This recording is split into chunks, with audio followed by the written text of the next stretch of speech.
आपको लगता है यहां कोई साथ देने वाला है?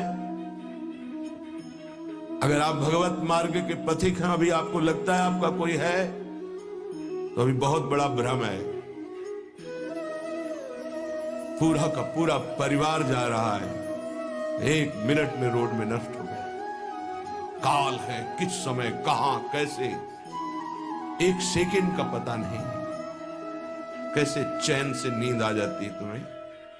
ये जो दुर्वासना के नाश की कृपा है, ये आपकी दिनचर्या है, ये सैकड़ों दुर्वासनाओं को भस्म कर देगी। तुमने खिलवाड़ समझ रखा है।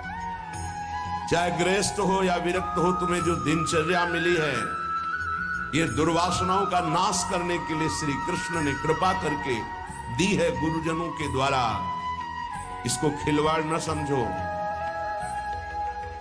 प्रभु का प्रिय, गुरु का प्रिय वही होता है जो दिनचर्या में मिनट भर विलंब नहीं करता। ये गुरु कृपा है कि आपको डांट लगती है, आपको वचन सुनने को मिलते हैं, आप उसको स्वीकार कीजिए। ये मन की, ये दुर्वासना की वृत्ति को हटाइए। सुविधा भोगी बनने वाला कभी सच्चिदानंद का साक्षात्कार नहीं कर सकता। जानबूझ करके सुविधाओं का त्याग होता है, सुविधाओं में रहते हुए, और परमात्मा प्राप्ति की विकलता प्रकट की जाती है। समझ में? राग द्वेष की वृत्तियां, शरीर विलासिता की वृत्तियां, खाने पीने की वृत्तियां, सुख भोगने की वृत्तियां कितने दिन चलेंगी? मरना है, मरोगे। इस शरीर नाशवान, आज नहीं तो कल मरोगे। प्रार्थना मान लीजिए। तपलोक और महालोक, जनलोक में सब सिद्ध जन निवास कर रहे हैं, जो सृष्टि में प्रकट होते हैं और सृष्टि के बाद लय होते हैं।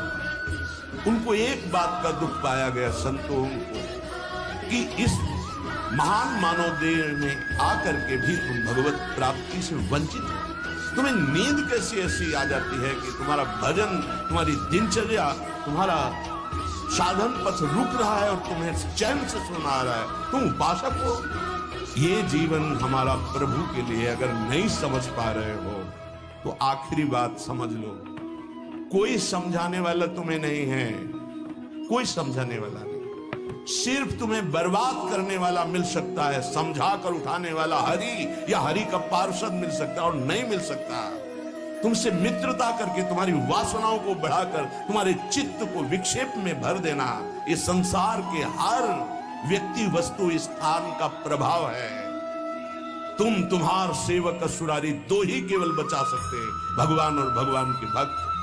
उनकी हर चेष्टा तुम्हारे चित्त को भगवदाकार बनाने के लिए है। कृष्ण कृपा का सीधा फल है साधु संग। हरिराम व्यास जी, गोस्वामी तुलसीदास जी, बड़े बड़े महापुरुष कहते हैं, कोई फर्क नहीं। कैसे मनुष्य शरीर को तुमने प्राप्त करके नाश करने की ठान ली है कि हम जो मन आएगा सो करेंगे। यहां बैठने मात्र से भगवत प्राप्ति है। क्यों?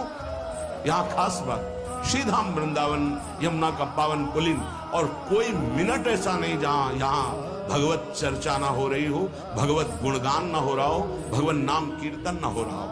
नाम कीर्तन चलता है, वाणी कीर्तन चलता है, गुण कीर्तन चलता है। दूसरी बात, हमारी दृष्टि रहती है, हमारी प्रियजू की दृष्टि रहती है कि ये जन विराजमान, एक दिनचर्या है, एक समय है।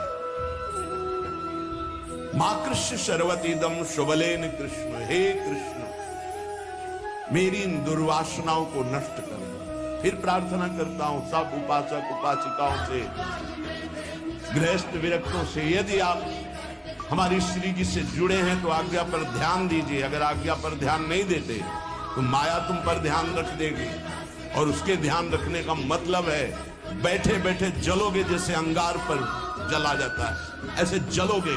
दुर्वासना तुम्हें जला देगी, तुम्हें पता नहीं।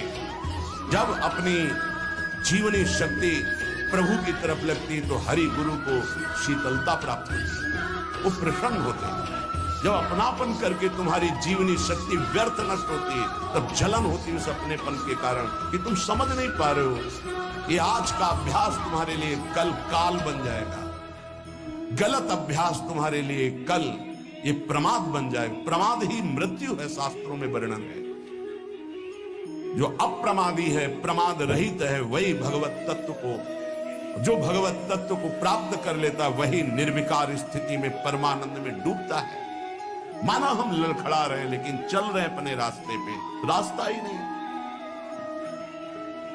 उपासक को इस बात पर सदैव सावधान रहना पड़ेगा। अगर हम अपनी इच्छाओं का मर्दन नहीं कर सके, अपने गुरु की आज्ञा पर नहीं चल सके, अपने शास्त्र आज्ञा पर नहीं चल सके, तो मुझे लगता है कि आगे चल करके आपका जीवन बड़ा संकटपूर्ण रहेगा।